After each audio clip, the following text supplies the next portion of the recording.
And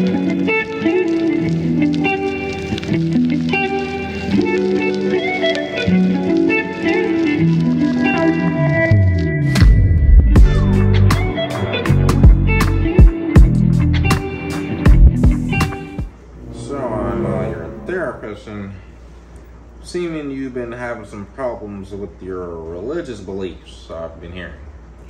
No, it's not so much my religious beliefs. It's just, I've just been feeling so overwhelmed. I have so much stuff to do. Like, I'm a mom, I'm a wife, and then all the, like, having to make all of the meetings, and then service, and then the studies. Like, I'm just so overwhelmed. Well, thankfully you didn't pick a worldly therapist, because you know them, they just don't understand your beliefs. And they'll just try to make free time for you. But the real thing, you know, since we both have the truth, you just have to rely on Jehovah, you know, and you just have but to... I've tried to do that. Right, but... I've tried to just rely. That's what I've been trying to do for years. And that's why I'm coming to you guys now, because, like, how'd you guys find a balance? I'm exhausted.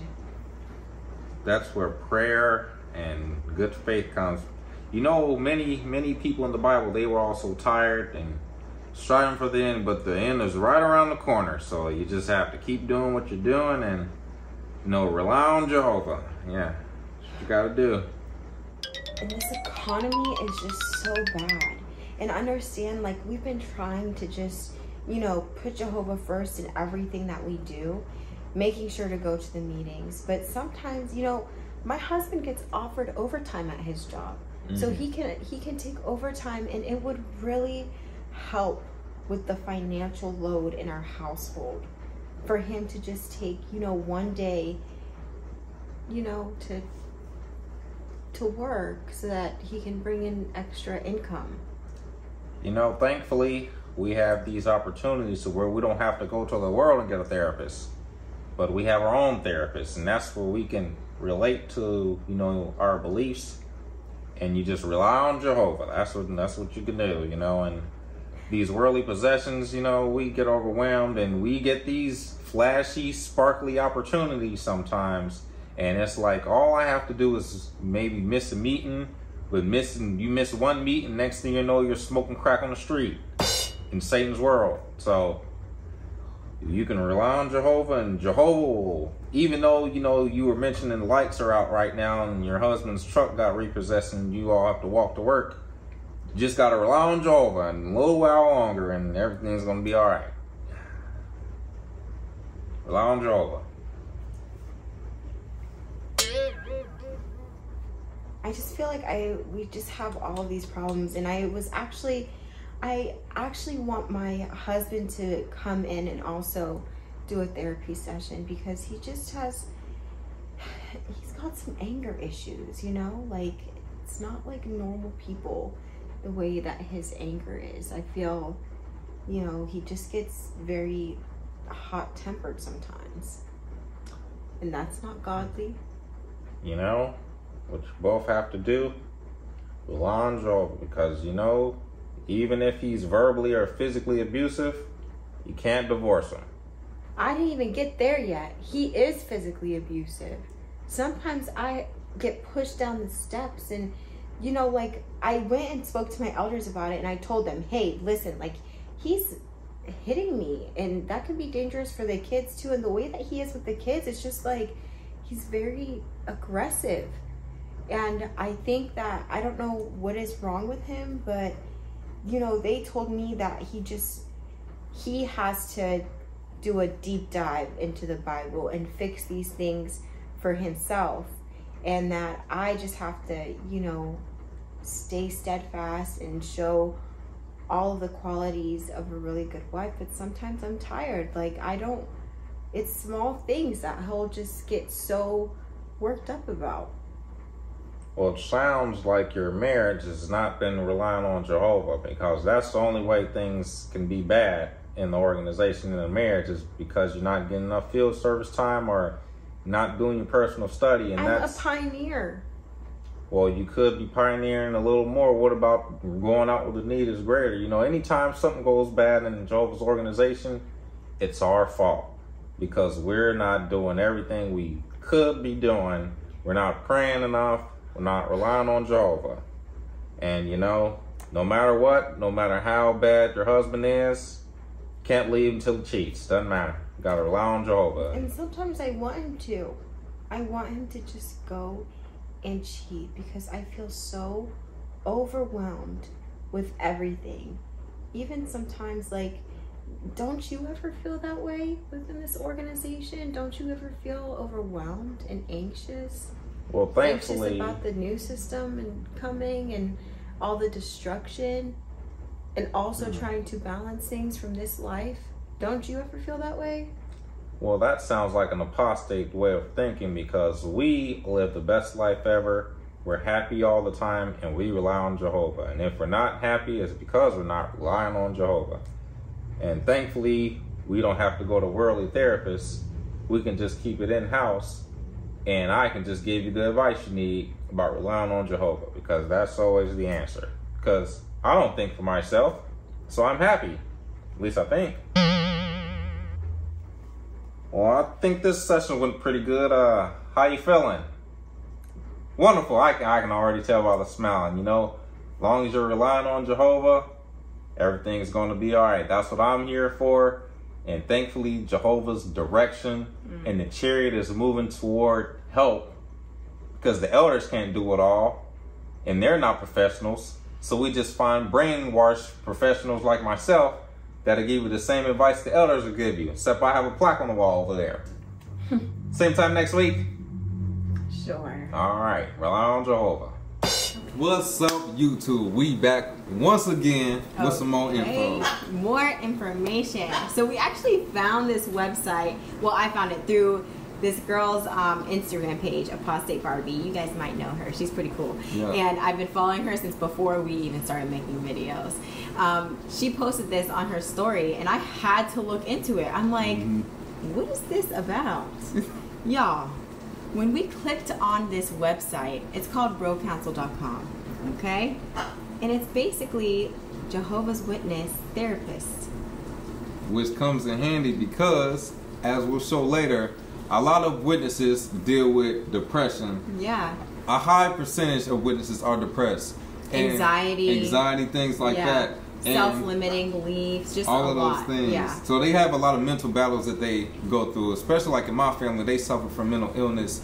And it's all pinpointed, unknown to them, from this religion. It's not so much life, it's this religion. So a lot of witnesses would prefer to go to a therapist that's a Jehovah's Witness. Yeah. Instead of just any type of therapist, because at least they'll be able to understand. They'll be on the same page. They, you know, can give you the right answers. Right. And here's the thing about like battling different mental issues as a Jehovah's Witness. It is very like taboo to talk about because you're kind of always expected to have this front on, like you're just always happy and this is the best life ever. Like we all know that was the slogan for Jehovah's Witnesses, the best life ever. Like I literally used to hashtag that on my Instagram. Yeah, best life ever, a real cult phrase. Yes, yes. So that's like a taboo thing to talk about, you know, whenever you're feeling down and you don't even realize it, but a lot of the people who seem like they're the happiest people in the organization, and I don't think this is just in the organization, but I'm using this as an example.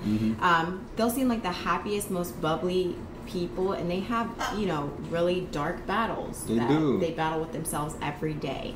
They're lonely still, even though they're always surrounded by people, you know, and they're battling things like anxiety and depression. And a lot of the beliefs as Jehovah's Witnesses feeds into this. It does. So, of course, normal people have different mental issues as well, you know what I mean? But being in a cult adds an entire different level to that, because now not only are you battling this, but you also have to stay closed-minded. You have to stay within your beliefs, even if this is the root of why you're feeling the way that you're feeling. Even if you don't know, that's why. Yeah. And I like how you point out the difference between, even people in real life are depressed. Of course. But what makes it different in this organization, in real life, it's okay to not be alright sometimes. Yeah. But in this organization, if somebody noticed that you're not okay, they question your loyalty and spirituality to this religion. Now it's, well, what are you doing wrong? Yeah. All right, maybe you need to pray more. Like the skit said, you need to pray more. You need to go out and service more. You need to be with the friends more. You need to talk to Jehovah more. And it's like all the things that they're suggesting has nothing to do with coming to the solution. In fact, these are the problems. Yeah. I don't have time for myself because I'm always with the friends, always trying to impress the friends, always having to do ABC for this organization, and I'm beat down. Like 9 times out of 10, most witnesses are depressed is because they exhausted and they trying to please others and ignoring their own needs for themselves. Yes, and the thing is, the people that I have found that were Jehovah's Witnesses and seemed to me to be genuinely happy, but I'm not sure because I'm not them, you know what I mean? But I noticed that they don't care what anybody thinks. Like they do this religion thing because that's what they believe, period, point blank, but they're not going to go overboard. Like they're going to take time out for themselves. They're not going to care what the elders are telling them. For real, that's like real that's how happiness. they are, you know what I mean? Yeah. And they just believe in what they're teaching, you know, but they have boundaries with themselves. They do, Yeah. which labels them as spiritually weaker people. Yeah, and they don't care. They don't care because they actually spiritually stronger than a lot of the people around them. Yes. And we can even pull up just, for one, we'll show the website because let us know what y'all think about the website because we don't even know exactly if the organization is tying themselves to this, but what we do know is the correlation between Jehovah's Witnesses preferring these types of people as the ones to give them advice. Yeah. And definitely. we could just kind of dive into that idea on why that's a thing and how that could work for them or work against them. Yes, and I also have an alternate theory about this, which could be pretty far-fetched, but we'll get into it later. Yep, stick around to the end for that part.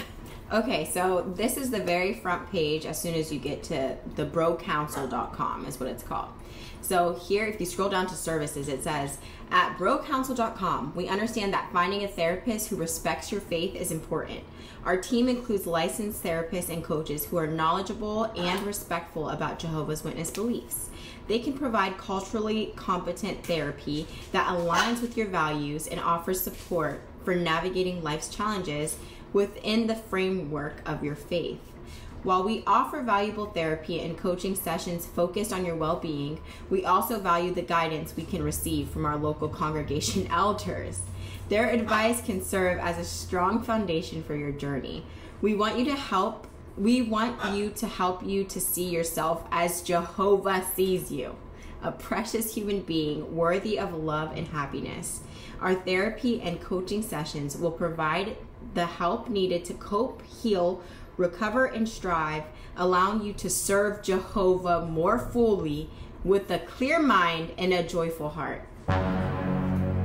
Let us know what y'all think about this. This is interesting. That is crazy. It is. That is crazy. Like, I don't even know how to necessarily react to this because this is like, it's like gaslighting on a different level. It is because you already are in a weakened state and you come and beat down calling for help, and the person that's reaching out their hand to help you, and that would be anytime you have a therapist with Jehovah's Witness beliefs, it's like, I'm not even really about to help you. No. I'm really about to make your situation worse or make you feel even crazier. Yeah. Or paint this picture that I'm making you feel better, but down the line, you ain't getting nowhere near better. You're just getting worse because I'm just convincing you that whatever you got going on, you just got to deal with it. Or I'm giving you false hope on what's going to cure this problem. So in reality, it's like somebody that's, doing drugs to avoid their problem. You're not really fixing the problem. You're actually making it worse down the line because now you're just chasing after this issue and making it worse and worse. And that's all you're doing as a Jehovah's Witness therapist. You're not helping nobody. Yeah, and just what it said, that last sentence, like, our therapy and coaching sessions will provide the help needed to cope, heal, recover, and strive, allowing you to serve Jehovah more fully with a clear mind and a joyful heart.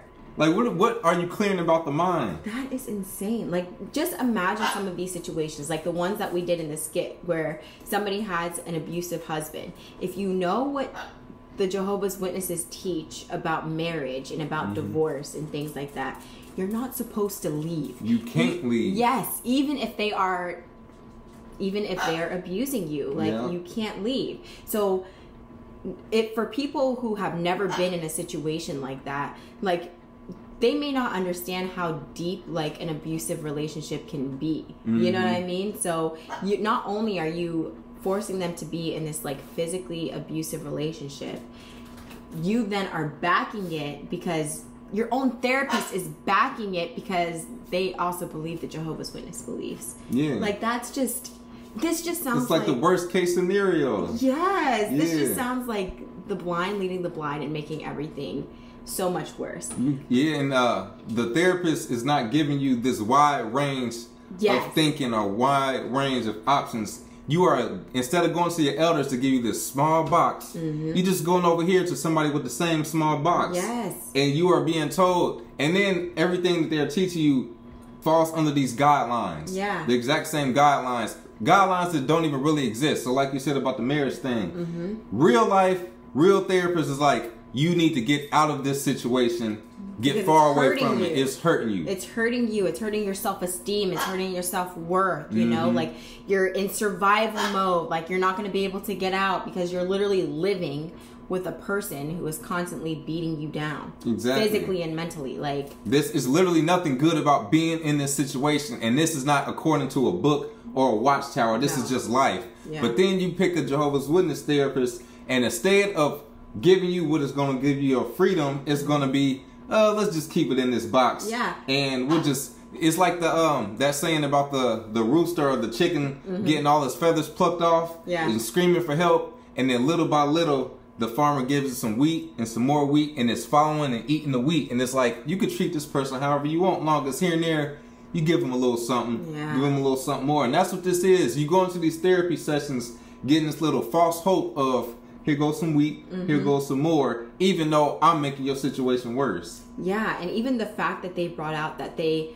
will even get in contact with like your local elders. That does not help whatever situation it is that you are going through. Like that's, if everything that is clouding your mind is these beliefs of, you know, maybe not believing this anymore, then how are you supposed to have a clear mind from that? You're not getting any answers. You're just getting the same beliefs that are told to you, like reinforced by your therapist. And this is the thing about therapy, like we had even looked it up like on a Google search, like how do people even find Jehovah's Witness therapists? You know, a therapist is supposed to help you, give you a different perspective than what you are already telling yourself in your mind constantly 24/7. That's the point of therapy, you know, like it helps you to step out of yourself so that you could go deeper inside of yourself, you know. That's like so true. Yeah, so you have to be able to see more than just your limiting beliefs, which can include your religion. And then if you are talking to a therapist, all Jehovah's Witnesses, they have their personalities, but as a whole, you are, everything that's you is being stripped away unless it goes along with this organization's beliefs. So if everybody has all these different beliefs and I drag everybody into this kingdom hall, I need to strip away everything from each person that's not going to apply to this. That way, now at the end of the day, everybody in here has the same brain for the most part. So going to that therapist, like you mentioned, you're going to somebody whose mind is not much different from yours because it's been stripped clean or stripped away from everything that'll give you any type of logic. So what is the point of me and you having this conversation if neither one of us can grow? There's no way. There's a ceiling there, you know. And so we had looked it up, and we'll pull this screenshot up too. So somebody had asked on like Quora, which is, I think it's like Reddit, how do I find a Jehovah's Witness therapist? I need therapy and would feel most comfortable with somebody who understands my beliefs already. So there was a psychotherapist that answered, and this is what he said. He said, I can understand that, but unfortunately, there's a fundamental conflict between religious belief and psychotherapy. A psychotherapist is expected to put their personal beliefs aside in order to best help those they work with. This not only includes religious beliefs, but political beliefs and personal ones too. And I just want to take a second to talk about that right there, because that is what even as like people in the healthcare field and stuff, like nurses, everything, you know, you are taught to try to put your biases aside of whatever it is that that person may have done. You know, we deal with people who are criminals, were, you know, rapists, like child sex offenders, like all that. Right. But we don't kill them or anything. You know what I mean? We take care of them just like anybody else. And if I ever have a patient like that, I don't even want to know what they did, because I know myself, okay? I know that I wouldn't be able to, I will probably not be able to look at them the same, you know? So I don't, there's people who will go and look up what they did. That's not me. I won't do it. And so that's why it's so important for psychotherapists. They do the same thing, because they look at the person as a whole human being, and then they're able to pinpoint what it is that's stressing them out, what it is that's making them feel, you know, so unworthy of, you know, love of themselves, you know, having low self-esteem. Like, they're able to see it better.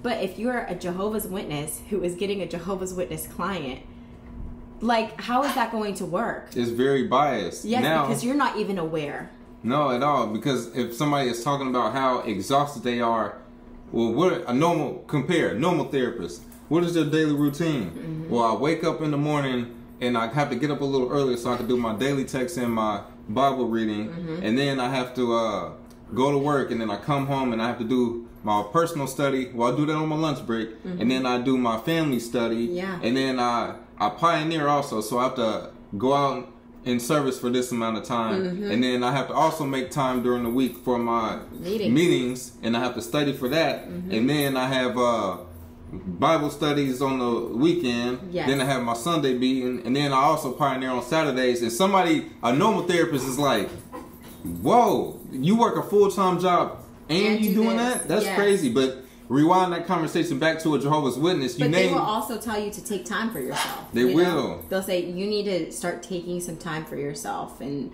maybe you're putting too much energy out to all of these things. Yep. And that's why you're feeling so exhausted. Yeah, a normal therapist will say that. Yeah. But now a Jehovah's Witness therapist, all the things we just named went right over their head, because this is necessary for your life. Even if you beat down and tired, you need to keep this going, and then with the little bit of stuff you got left, use that energy to just make it work. Yeah. Instead of getting rid of it. And maybe in the moment they might say something different, but just like you said, just like you guys seen in the services, it said at the very end that basically the whole point of them helping you with therapy is so that you're able to serve Jehovah more fully. That's all. That's the point. The point wasn't for you to have a deeper understanding of yourself. The point wasn't for you to grow as a person and, you know, evolve. No. The point is to help you serve Jehovah more fully. It's to make you a better slave. That's insane. That's all they want. Okay, so we're going to keep reading this. He says, in fact, it's often more problematic to find a clinical who over-identifies with you. Because there is more likelihood that they will project their own issues onto you and possibly assume you feel as they do. Obviously, this is not helpful, which is why all adequately trained clinicians do what they must do to separate their stuff from yours. Exactly.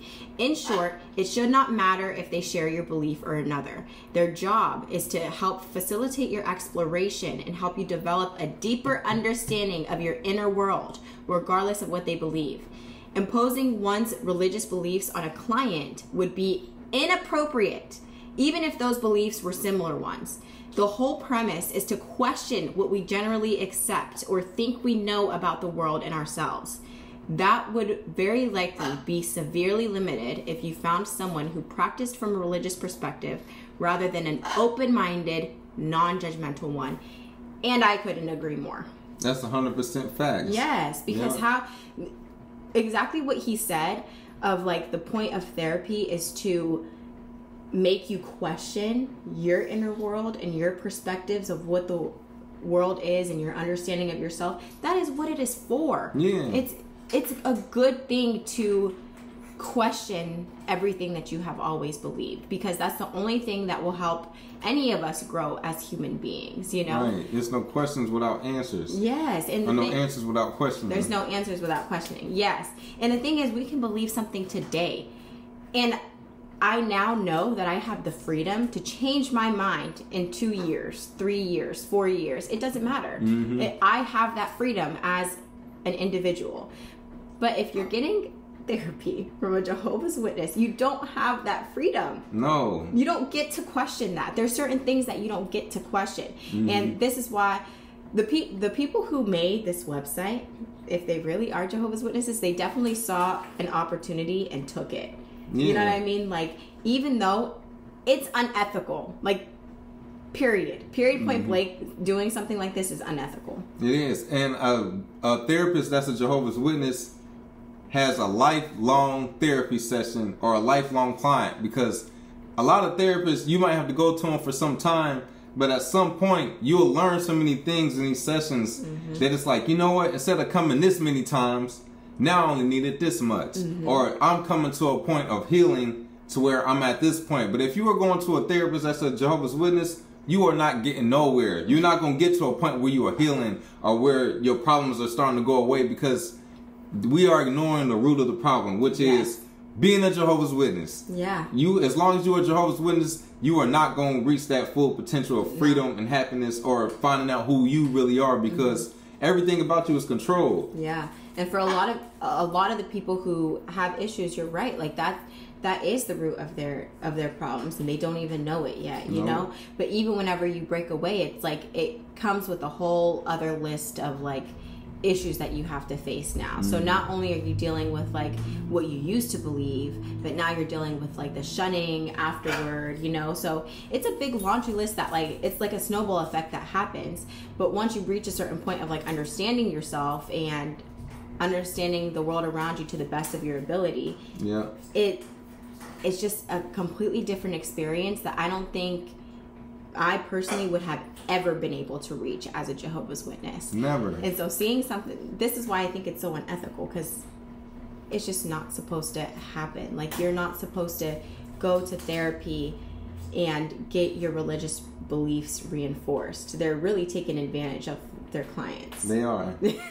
So down at the like about us section, because I'm wondering, I'm like, are these just therapists that like have knowledge of Jehovah's Witnesses, or are these like actual brothers and sisters? Right. You know? And so at the about us section, if you scroll all the way down, it says who we are, book the first consultation with any of our professionals today, take the first step towards a better you, your brothers and sisters, brocouncil.com. And that sounds like Jehovah's Witnesses. But like we say, we'll give it some leeway and say, even if this is not from the organization, there is still a niche of Jehovah's Witness therapists that are preferred and suggested. Especially if you talk to another witness about one therapy and they know one. Oh, I know a brother or a sister, she's a therapist.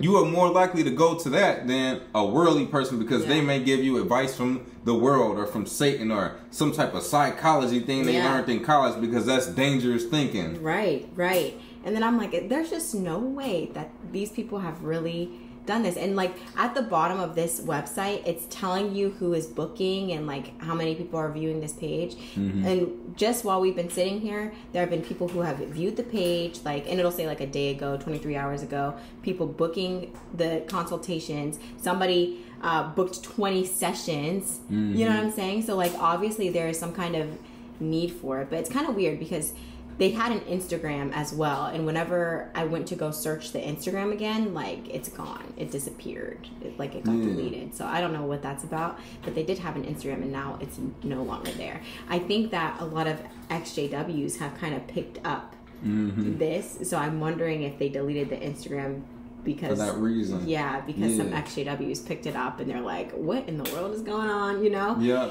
And then I also thought, I'm like, what if this is a whole council of apostates and they're not, I know this is really far-fetched, but how crazy would that be if they're actually apostates and then they put these people through psychotherapy? To wake them up. To wake take them. That would be genius though if somebody did come Like, up with dang. something like that. Yeah, wish I would have thought about that. But you'd probably have to that's probably That's very a lot of work. illegal. Yeah. Because that is super unethical. It is.